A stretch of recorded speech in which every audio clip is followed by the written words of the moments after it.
Servus, ich bin Franzi, wir sind am Ferienhof Dirnberger in Nittenau. Das liegt im Oberpfälzer Seenland, ca. 30 Kilometer von Regensburg entfernt. Insgesamt haben wir 7 Ferienwohnungen und 3 Ferienhäuser. Und jetzt würde ich euch sehr, sehr gerne eins unserer Ferienhäuser zeigen. Kommt's doch mal mit!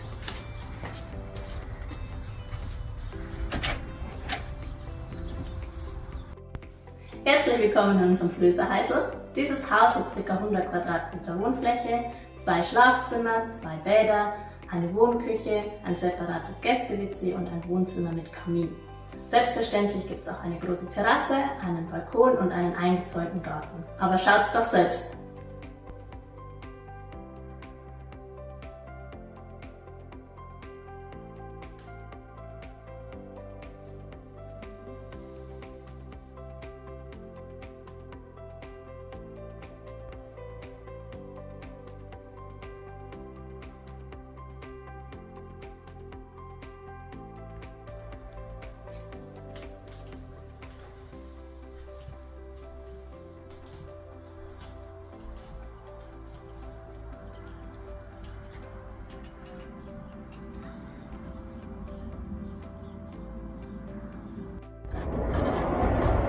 Jetzt lernt man noch einen Blick in euren Garten. Der Garten ist komplett eingezäunt. Der Zaun hat eine Höhe von ca. 1 Meter. Und in eurem Garten findet ihr auch euren Hot Tub. Diesen Hot Tub kann man mit Holz heizen und dann könnt ihr es euch so richtig gemütlich machen. Selbstverständlich habt ihr auch einen eigenen Grill und es gibt ein Gartentürchen, durch das ihr direkt an den Fluss kommt.